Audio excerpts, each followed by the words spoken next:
तो अब हम एक बहुत ही इंपॉर्टेंट टॉपिक डिस्कस करने जा रहे हैं जिसको सॉलिड एंगल कहते हैं। सॉलिड एंगल होता क्या है, डेफिनेशन क्या है, व्हाट इज सॉलिड एंगल। थोड़ा सा ध्यान से सुनिएगा, फिर उसको एग्जांपल से एक्सप्लेन करेंगे तो समझ में आएगा। डेफिनेशन है, it is the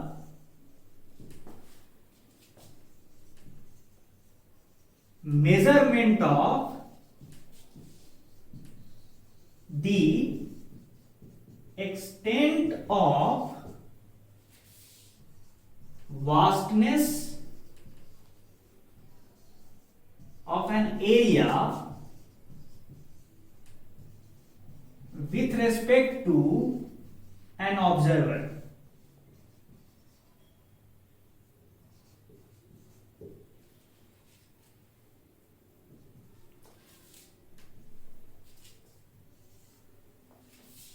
important point, solid angle क्या है? ये एक मेजरमेंट है किस चीज का, कि कोई एरिया किसी ऑब्जर्वर को कितना वास्ट दिख रहा है। जैसे मान लीजिए आपका हाथ, ये हाथ है पाम, ये आप दूर कीजिए अपने आंख के सामने से तो आपको बहुत छोटा दिखता है। इसी चीज को, इसी एरिया को आप बहुत पास ले आइए आंख के तो आपको ये बहुत बड़ा दिखने लगता है। तो मतलब ऑब्जर्वर से अगर कोई बड़ा एरिया भी बहुत दूर है तो बहुत छोटा दिखता है, और ऑब्जर्वर के बहुत पास है एक छोटा एरिया भी तो वो बहुत वास्ट दिखता है। तो इस वास्टनेस के कॉन्सेप्ट को हम डील करेंगे सॉलिड एंगल से। तो देखिएगा ये है क्या, ठीक है। मान लीजिए कि एक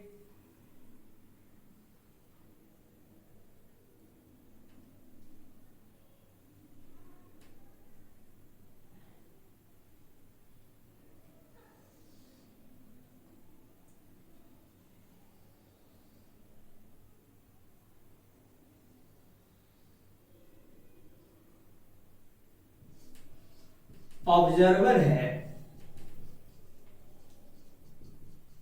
ओ, और वो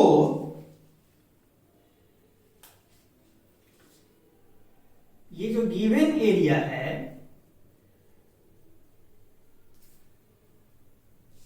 इसको ऑब्जर्व कर रहा है, ठीक है। इस एरिया को आप बोल दीजिए छोटा सा एरिया है ds, इसको ये ऑब्जर्व कर रहा है। तो आप बताइए कि मेरी आंखों से ये जो कोन टाइप का, जो मेरे आंखों के पास ये एरिया एक कोनिकल जो ये शेप ले रहा है, ऑलमोस्ट ये कोन जितना खुलता हुआ नजर आएगा उतना बड़ा ये एरिया फील होगा मुझे। ये जो कोन जो सबटेंड हो रहा है मेरे आंखों पे, वो कोन जितना बड़ा होगा, जितना खुलता हुआ होगा, उतना वास्ट ये एरिया मुझे फील होगा कि है। और जितना ये छोटा होगा ये कोनिकल शेप, ये कोनिकल जो ये कोन जो ऐसे फैल रहा है वो जितना कम फैलेगा उतना छोटा एरिया ये दिखाई देगा, ठीक है। इस पॉइंट को हिट करने जा रहे हैं हम। अब अगली बात, ये मान लीजिए कि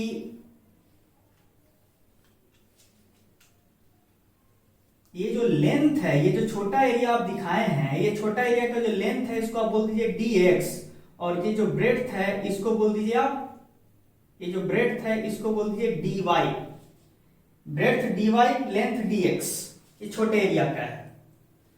अब अगला पॉइंट कि ऑब्जर्वर से इस एरिया पे एक नॉर्मल गिराइए। नॉर्मल का मतलब क्या होता है कि पॉइंट O से इस छोटे से एरिया पे एक परपेंडिकुलर गिराइए और उसको एक्सटेंड कर दीजिए, और उसको हम वेक्टर वाइज n कैप से रिप्रेजेंट करते हैं, n कैप। अब देखिए ये जो परपेंडिकुलर डिस्टेंस होगा ना O, और जहां पे एरिया को कट कर रहा है मान लीजिए, उसको हम बोल देते हैं P। लेटर से the perpendicular drop from O on to the given area जो है वो एरिया को P पे इंटरसेक्ट कर रहा है। तो ये OP जो है, OP, इस दूरी को हम R बोल देते हैं, OP दूरी को, ठीक है। अब ध्यान दीजिए कि ये जो ओपी है लगभग लगभग उसी के बराबर। तो ये जितना ये जो जितने लाइन सेगमेंट्स हैं, ये सारा लाइन सेगमेंट लगभग लगभग आर के बराबर ही होगा, क्योंकि ये एरिया छोटा है। तो अगर ये आर है, सभी आर ही हैं जब तक एरिया छोटा है, और ये जो आपका साइड से जो एंगल है, जिसको मैं बार बार दिखा रहा हूं, ये साइड से जो एंगल है, इसको बोल दीजिए डी थीटा, छोटा सा एंगल डी थीटा 1। और फ्रंट से जो एरिया है, फ्रंट से कौन, ये फ्रंट से जो एरिया है, ये पूरा इसको बोल दीजिए डी थीटा 2। तो आप ही बताइए कि डी थीटा 1 और डी थीटा 2, देखिए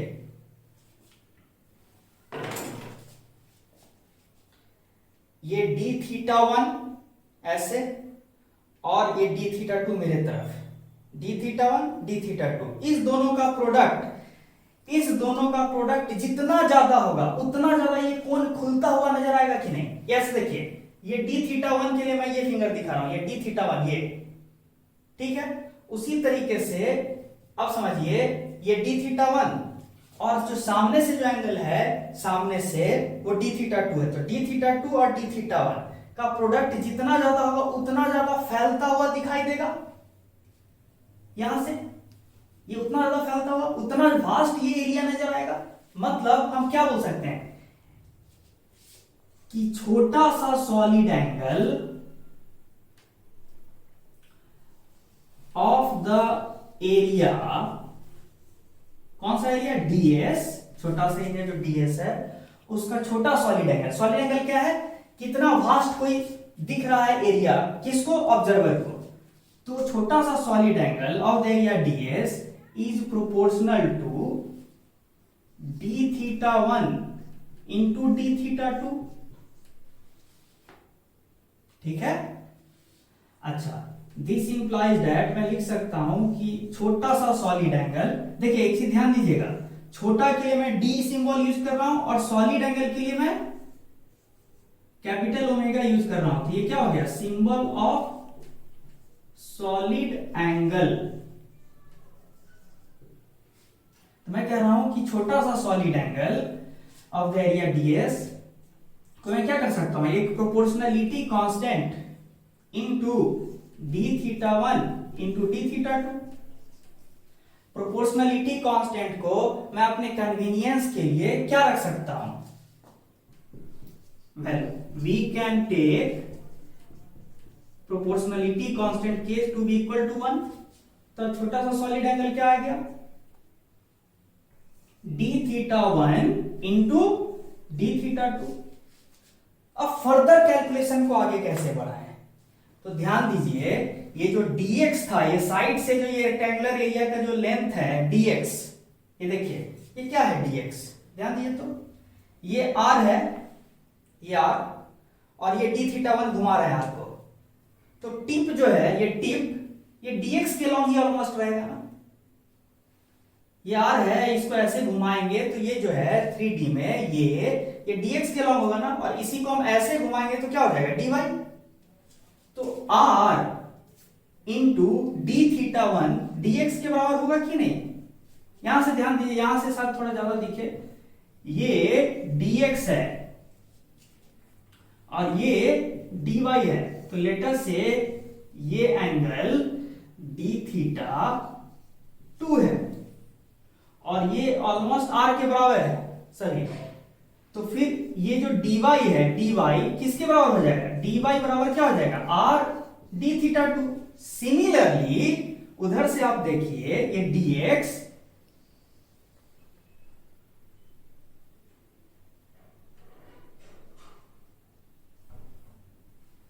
सिमिलरली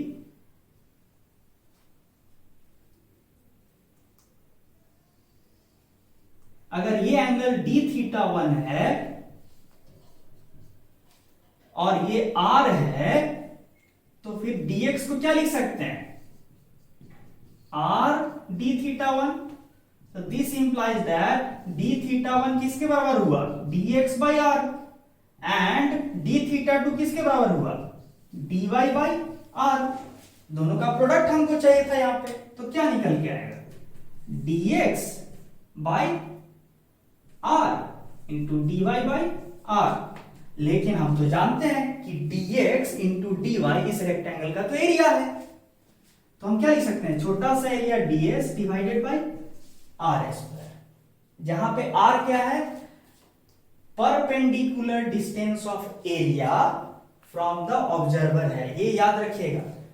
अब आप बोलिए कि सर आप तो तब आप इसको आप r क्यों ले लिए, अगर r परपेंडिकुलर डिस्टेंस है ऑब्जर्वर का एरिया से, तो आप इसको r, क्योंकि ये एरिया जो हम सिलेक्ट किए बहुत छोटा है, तो जो परपेंडिकुलर है वो तो ये है, जो परपेंडिकुलर है जो ड्रॉ किए थे वो तो ये है, लेकिन ये और ये जितने लाइंस है ये ऑलमोस्ट सेम लेंथ के होंगे, इसलिए मैंने उसी वैल्यू को यहां यूज किया है। लेकिन कायदे से ये जो r है वो perpendicular distance of the given area from the observer है, ठीक है।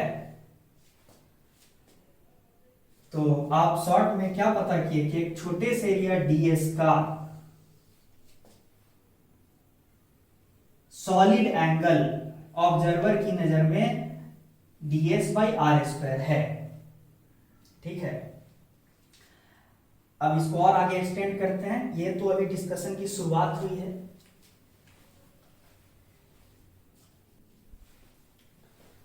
अब अगला इंपॉर्टेंट पॉइंट है, जो हमने ये रिजल्ट डिराइव किया है क्या ये हमेशा वैलिड है, तो ऐसा नहीं है। देखिए ये रिजल्ट जो हमने डिराइव किया वो किस कॉन्टेक्स्ट में किया है, हम माने थे कि ये जो ऑब्जर्वर से इस एरिया पे जो नॉर्मल गिराए हैं एन कैप, ठीक है, ये क्या हो गया, लाइन ऑफ साइट हो गया। अब हमेशा जरूरी है क्या कि ऑब्जर्वर से जो एरिया की तरफ लाइन जा रहा है वो एरिया के लिए नॉर्मल ही हो, मेरी बात को ध्यान से सुनिएगा। मान लीजिए मैं ऑब्जर्वर हूं और किसी एरिया को देख रहा हूं और मुझे और उस एरिया को ज्वाइन करने वाला लाइन जो है, ये जो ओपी लाइन है, क्या जरूरी है कि हमेशा वो एरिया का नॉर्मल हो, नहीं।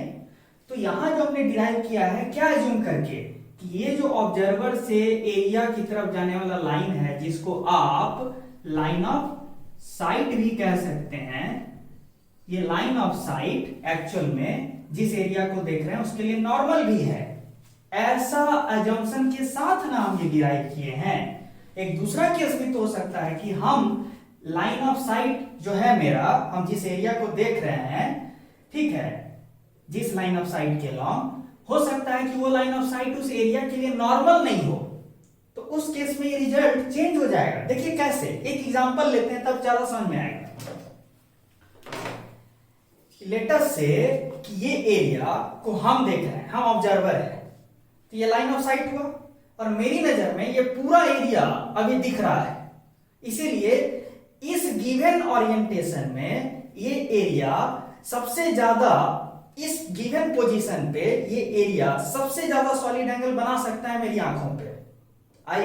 मेरे नजर पे जो ये सबटेंड करेगा सॉलिड एंगल, ये सबसे ज्यादा सबटेंड करेगा अभी। लेकिन इसी को अगर हम घुमाना शुरू किए, मान लीजिए एरिया का ओरिएंटेशन बदलने लगे, आई वांट टू से कि अगर हम एरिया का ओरिएंटेशन बदल दें, लोकेशन वही है, ओरिएंटेशन बदल दिए और अब हम देख रहे हैं एरिया को, तो मेरी नजर में तो ये पतला सा लाइन दिख रहा है, ये एरिया इतना बड़ा एरिया है लेकिन मेरी नजर में एरिया पतला सा लाइन दिख रहा है, मतलब मेरी नजर में ये एरिया अब जीरो सॉलिड एंगल या tending to zero solid angle बना रहा है, ठीक है। ऐसा क्यों हो गया, क्योंकि पिछले केस में जो केस यहां हम डिराइव किए उसमें क्या हुआ है कि ये लाइन ऑफ साइट, ये और लाइन ऑफ साइट फॉर्चुनेटली इस एरिया का नॉर्मल भी है। इस वजह से क्या हुआ है कि पूरा एरिया ही मेरे आंखों पे अच्छा खासा सॉलिड एंगल बना पा रहा है, ठीक है।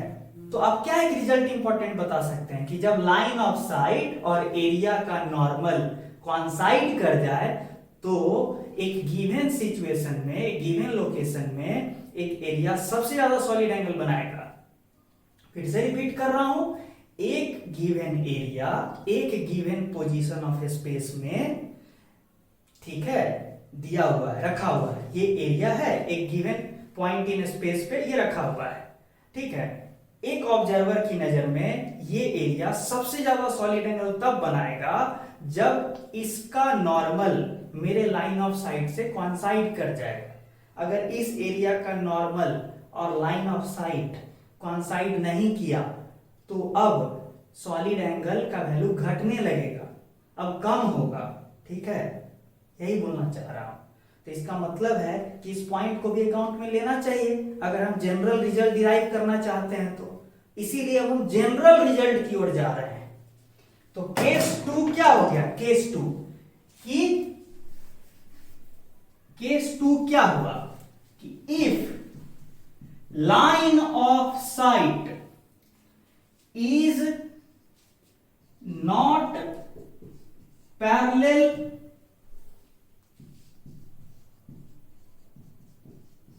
to the normal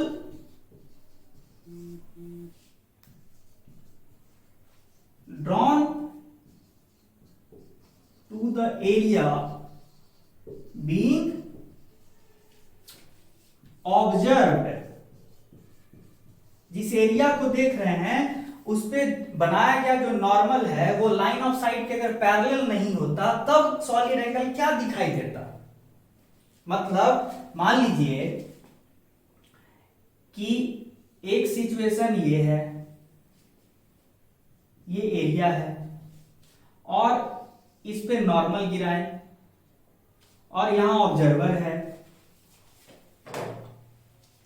ठीक है, क्लियरली इस गिवन सिचुएशन में जब एरिया ऐसे रहेगा तो सबसे ज्यादा solid angle, possible solid angle बन पा रहा है कहां पे? ऑब्जर्वर के पास। इस ओरिएंटेशन पे, एरिया के इस ओरिएंटेशन पे सबसे ज्यादा सॉलिड एंगल बन पा रहा है। यही अगर एरिया को मैं करते करते ऐसे कर दूं तब तो इस ऑब्जर्वर के लिए ये एरिया 0 सॉलिड एंगल सबटेंड कर रहा है। ठीक है, तो किए क्या है देखिए, तो अभी एरिया का नॉर्मल लाइन ऑफ साइट के अलॉन्ग है। जब हम एरिया को ऐसे घुमा दिए तो एरिया का नॉर्मल लाइन ऑफ साइट के परपेंडिकुलर हो गया। मतलब हम शॉर्ट में क्या कह सकते हैं कि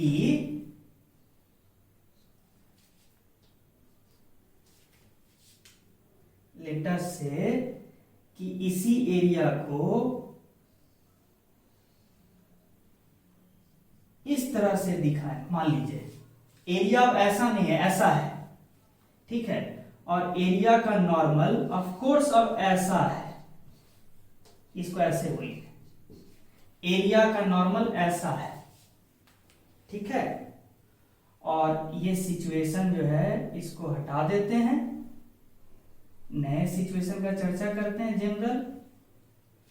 और ये जो हो गया आपका लाइन ऑफ साइट हो गया। क्लियरली लाइन ऑफ साइट और नॉर्मल टू द एरिया के बीच एक एंगल है।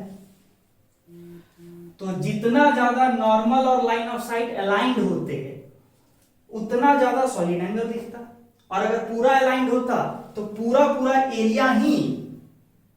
एरिया का मैग्नीट्यूड ही मेरे काम का है। किसके काम का है? सॉलिड एंगल के मेजरमेंट के लिए काम का है। कब? जब नॉर्मल और लाइन ऑफ साइट कोइंसाइड कर गया था। तो हम इस लॉजिक को क्या कह सकते हैं कि एरिया का वो हिस्सा जो लाइन ऑफ साइट के अलोंग अलाइंड है वो सॉलिड एंगल के मेजरमेंट में मेरे काम का है। तो क्या बोलेंगे, ये अगर ये डीएस एरिया है, डीएस है तो इसका कौन सा कंपोनेंट लाइन ऑफ साइट के अलोंग अलाइंड होगा? डीएस का कॉस थीटा। यही वो एरिया है जो मेरे काम का है। तो मैं जनरलाइज करूंगा सॉलिड एंगल के मेजरमेंट को, मतलब समझिए, और ये जो दूरी है ये लाइन ऑफ साइट के लॉन्ग एरिया का दूरी r। तो आप क्या बोलिएगा? तो आप सॉलिड एंगल के बारे में क्या कमेंट कीजिएगा? Solid angle of this area is ds, पूरा एरिया का वो हिस्सा जो लाइन ऑफ साइट से अलाइंड है, ds का cos थीटा डिवाइडेड बाय दूरी, किसकी दूरी? एरिया का दूरी, किससे? ऑब्जर्वर, उस दूरी का स्क्वायर।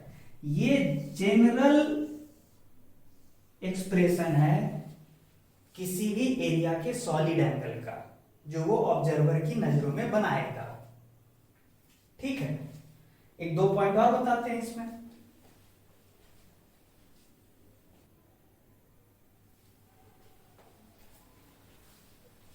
जो भी अभी तक हम डिस्कस किए हैं वो बेसिक्स है पूरा, उस बेसिक में एक दो पॉइंट और ऐड कर देते हैं। जैसे देखिए वही चीज कि ये वो कोण है जो एक गिवन एरिया बना रहा है। गिवन एरिया कौन? डीएस, मेरे पास, ऑब्जर्वर के पास। ठीक है, इसका कुछ सॉलिड एंगल बनेगा मेरी नजरों में। सॉलिड एंगल देखिए, 2D प्लेन वाला एंगल नहीं, सॉलिड एंगल, वो पूरा 3D में ये कोण कितना खुल रहा है उसका मेजरमेंट, सॉलिड एंगल। ठीक है, ये एरिया कुछ सॉलिड एंगल बना रहा है ऑब्जर्वर के पास। मेरा कहना है भाई यही तो खुलता हुआ बिहेवियर इस एरिया का भी है, इनफैक्ट इस एरिया का भी है। मतलब इस कोनिकल शेप के अंदर जितना कोई भी एरिया फिट कर दिए, सारा एरिया का सॉलिड एंगल सेम ही बन रहा है। ऐसा एरिया हो, ऐसा एरिया हो, ऐसा एरिया हो, ये सारा एरिया ऑब्जर्वर की नजरों में सेम ही ना सॉलिड एंगल बना रहा है। ये देखिए, ये खुलता हुआ कोण सेम ही सॉलिड एंगल बना रहा है ना? तो ये भी इंपॉर्टेंट पॉइंट है। मतलब ये हो या ये एरिया DS1 हो, ये एरिया DS2 हो, सबका वैल्यू इस केस में सेम ही होगा ना। इसको और कैसे लिख सकते हैं? मान लीजिए DS की दूरी R है O से, तो क्या लिखेंगे कि DS, और DS तो सीधे सीधे दिख रहा है कि DS का जो नॉर्मल है ना, DS का नॉर्मल और लाइन ऑफ साइट दोनों क्या है? पैरेलल है। तो DS के लिए जो सॉलिड एंगल लिखेंगे वो क्या लिखेंगे? DS by R square, DS की दूरी ऑब्जर्वर से, और cos कितना एंगल बना रहा है? नॉर्मल और लाइन ऑफ साइट 0, तो cos 0 डिग्री। लेकिन यही सॉलिड एंगल तो मुझे लॉजिकली दिख रहा है कि यही तो कोनिकल शेप ऑब्जर्वर पे ये सारा एंगल बना रहा है, तो यानी कि ये solid angle must be equal to DS1, लेकिन DS1 का नॉर्मल इधर है,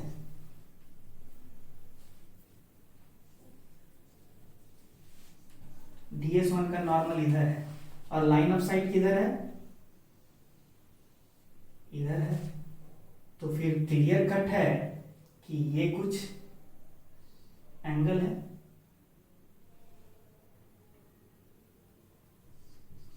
θ1। तो यहां क्या लिखेंगे? DS1 cos θ1, यानी DS1 का वह हिस्सा जो मेरे काम का है, बाई दूरी क्या हो जाएगा? मान लीजिए DS1 की दूरी ऑब्जर्वर से R1 है, तो क्या लिखेंगे? ये वही हालत तो इसकी भी सॉलिड एंगल का है, DS2 भी तो वही कर रहा है, तो क्या करेंगे? DS2 और लेटर से DS2 का नॉर्मल ये है, और वो जो लाइन ऑफ साइट से एंगल बना रहा है मान लीजिए θ2 है, तो क्या लिखेंगे? DS2 cos θ2 by R2 square. और ये तीनों क्वांटिटी सेम ही है, क्योंकि लॉजिकली देखिए तीनों एरिया जो है ऑब्जर्वर के पास सेम कोनिकल एक्सटेंट का 3D एक रीजन को डिनोट कर रहा है, सेम कोनिकल एक्सटेंट। ये जो कोण बन रहा है, ये फैलता हुआ कोण जो बन रहा है, ये तो तीनों एरिया के लिए सेम है ना। और यही फैलने, यही एक्सटेंट ऑफ वास्टनेस का इनका मेजरमेंट है सॉलिड एंगल, तो तीनों का तो सेम ही ना वैल्यू होगा सॉलिड एंगल का। यहां देख लीजिए, यही चीज मैं बताना चाह रहा था।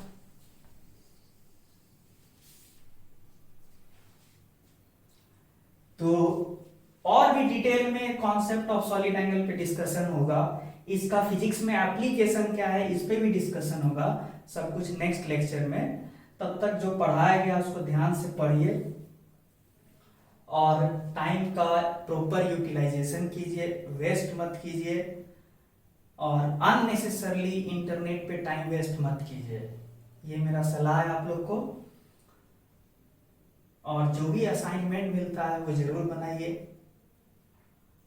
और एक चीज और जो मैंने ऑब्जर्व किया है, सारे बच्चे टाइमली वीडियो लेक्चर नहीं देख रहे हैं क्लासरूम का।